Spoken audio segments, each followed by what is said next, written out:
In terms of like, if you were coming up now, I think one thing I've heard from a lot of coaches and different agents and such is like, they're not telling kids to commit immediately when they become eligible. Yeah. I know you're obviously not going through it now, but if you were going through it, do you think you might wait? Would you still commit? Like, how would you look at it? Yeah, that's a good question. And I think if I had to go through it again, I'd probably wait. Especially in this year or the next, with how we don't know how the USHL will be or the NAL will be. I think waiting would be a good idea because people mature at different rates and they age at different rates. So I know this from personal experience to not jump on the very first offer because I committed to a school when I was young and I grew up and things changed. So jumping on the first offer is not something that I would recommend. There'll always be more opportunities, and like I said, you mature and change a lot as a player, and opportunities can grow, and you don't want to limit yourself by committing too early. Also, you also want to be excited for the spot that you're going to play college. So you commit somewhere 5 years ago and you're not really excited about it, like that's not the situation you want to be in. So I think that there's no harm in waiting to commit to college. Thanks so much for that. Yeah, of course, absolutely. You're welcome. Good to see you. Good to see you as well. You've been to a few dev camps now. It's a little bit different for you this year with a little bit of limitations. Just what can you take away from this week still in a little bit of a different role here? Yeah, this year's definitely different than past years with not being able to skate and really limited to working out, just my lower half. But I've almost enjoyed this camp a little bit more than the other camps, only because I've been able to connect so much more with the staff here. Like I spend all my time doing PT and one-on-ones in the gym, and instead of being in a group of 20, 25 guys the entire time, I'm working with coaches one-on-one. So I've really been able to make better connections with all the coaching staff, which I think is extremely valuable. Obviously, these guys are my future, and hopefully I end up here, and these are the guys that are going to make things possible. So working one-on-one with the strength coaches, working with Scott, the PT guy, and I was a little bit skeptical coming in. I was upset. I'm obviously not being able to skate. Kind of sucks. But I'm just trying to take everything I can, away from this week and my week here. So I think I've been doing my best to increase my connections and my relationships with the staff.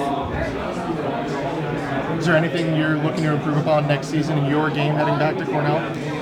Yeah, one of the things that I need to work on is my skating, and I think that with the shoulder surgery, it does kind of give me a unique way of training this year. I've been able to spend pretty much 100% of my time in the gym on my legs and working on strength and explosiveness, and I think that is going to really help me this year in terms of skating and speed and acceleration. So I'm just trying to obviously take the pros in this situation and take the wins when I can. So really focusing on my lower body and working on strength and speed to become a better skater is what I've focused on this offseason.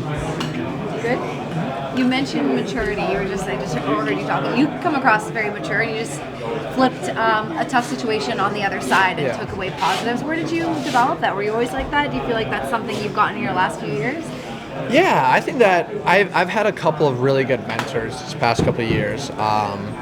Coming into Cornell, especially, our leadership group was unbelievable, and I think I really matured these past 2 years with our leadership there. So my parents especially, they've always talked about maturity and taking things as they come, because unfortunately there's things that are out of your control and you can't do anything about it. Like unfortunately the shoulder surgery, I've been dealing with it for 2 years now, so it was an unfortunate thing to have happen, but there's no point in sitting here and being upset for myself and not working towards getting better when I can. So that's the biggest thing I've really trying to have a positive outlook, trying to be mature about this thing, and work and better myself in ways that I can, despite not being able to do much with my upper body. Well, you seem to be doing a very good job at that. I just saw Pavlak walk through. Did he address the group today? Do you know if he will, or has anyone currently on the Bruins addressed this group? So unfortunately, I've been gone all this morning. I had an appointment for a follow-up visit, but I've talked to Pavlak a couple times. That was one of the cool things that I've had about this camp that's been a little bit different. Yeah. Is not being in these larger groups. I've been able to connect more with the players and the coaching staff more. So it was cool. Yesterday I was on the bike working out next to Pavel for 20-25 minutes. So we were talking for a while, talked to WIA and Beecher. So just getting these connections is really cool. And like I said, unfortunately I'm not able to be a part of the group for majority of the things on and off the ice. So really trying to take advantage of the places where I can. Last one from me. I think just in general in life, like before, I'm saying like even 40 years ago, you didn't have young kids as young as 12 like worrying about food or off-ice training. Now that's changed, right? As really young players have a different and more intense off-season development, but it still takes a jump in the NHL. Have you been able to get a read on what that jump is like in terms of prep, nutrition, sleep, workouts at all? Yeah, and that's one thing that I really like about development camp is how aware all the staff makes you of what it takes to become an NHL player. I mean, we're doing video and nutrition meetings and performance meetings every day, sometimes 2-3 times a day, to kind of inform you of what guys like Brad Marchand and those guys are doing to make it to the NHL. And like you said, it's 40 years ago, it might not have been as important, but now it's everything. The off-ice work and nutrition and working out is just as important as the things on the ice. So really taking that away from development camp has been big, this year and the previous two. So the staff here, they do a really good job in the short time that they have to kind of make you aware of everything that it takes to become an NHL player. Thank you so much. You're welcome.